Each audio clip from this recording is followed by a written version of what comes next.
Item ಯಾವುದೇ ಇರಲಿ try ಮಾಡಿ ಆಚಿ ಚಿಕನ್ ಮಸಾಲಾ.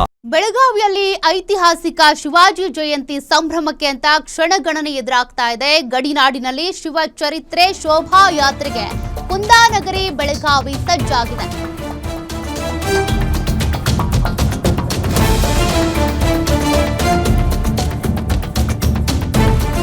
ಗೋವಾ ಮಹಾರಾಷ್ಟ್ರದಿಂದ ಹರಿದು ಬರಲಿರುವಂತಹ ಲಕ್ಷಾಂತರ ಜನರು 68ಕ್ಕೂ ಹೆಚ್ಚು ಕಲಾ ತಂಡಗಳಿಂದ ಕಣ್ಮನ ಸೆಳೆಯುವಂತ ರೂಪಕಗಳ ಪ್ರದರ್ಶನ ಕೂಡ ಇದೆ.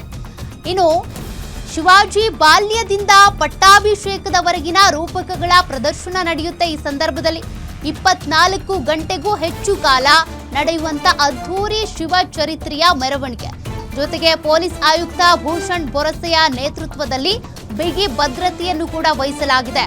2200ಕ್ಕೂ ಹೆಚ್ಚು ಪೊಲೀಸ್ ಸಿಬ್ಬಂದಿಯನ್ನ ಭದ್ರತೆಗೆ ಅಂತ ನಿಯೋಜನೆ ಮಾಡಿದ್ದಾರೆ. ಶಾಂತಿಯುತ ಮೆರವಣಿಗೆಗೆ ಪೊಲೀಸರು ಈಗ ಸಕಲ ಸಿದ್ಧತೆ ಮಾಡಿಕೊಂಡಿದ್ದಾರೆ. ನಾಳೆ ಶಿವ ಜಯಂತಿ ಪ್ರಯುಕ್ತ ನಾವು ಹೆಚ್ಚಿನ ಪ್ರಮಾಣದಲ್ಲಿ ಪೊಲೀಸ್ ಅಧಿಕಾರಿ ಮತ್ತು ಸಿಬ್ಬಂದಿ ನಿಯೋಜನೆ ಮಾಡ್ತಾ ಇದ್ದೀವಿ. ಈಗಾಗಲೇ ನಮಗೆ ಬೇರೆ ಜಿಲ್ಲೆಗಳಿಂದ ಬೇರೆ ಕಮಿಷನರೇಟ್ಗಳಿಂದ 130 ಅಧಿಕಾರಿಗಳು ಮತ್ತು 556 ಸಿಬ್ಬಂದಿಗಳು ನಮಗೆ ರಿಪೋರ್ಟ್ ಮಾಡಿದ್ದಾರೆ ಹೊರಗಡೆಯಿಂದ. ಅದರ ಜೊತೆಗೆ ನಮ್ಮದು 1400 ಏನು ಸ್ಟ್ರೆಂತ್ ಇದೆ ಅದು ನಮ್ಮದು ಸ್ಟ್ರೆಂತ್. ಈ ಎಲ್ಲ ಅಧಿಕಾರಿ ಮತ್ತು ಸಿಬ್ಬಂದಿ ಸೇರಿ ನಾಳೆದು ಬಂದೋಬಸ್ತ್ ಜನರಲಿ ಸಂಜೆ 4 ಗಂಟೆಗೆ ಶುರು ಆಗುತ್ತೆ. ಅದು ನೆಕ್ಸ್ಟ್ ಡೇ ಬೆಳಿಗ್ಗೆ 6 ಗಂಟೆವರೆಗೆ ಆಗುತ್ತೆ.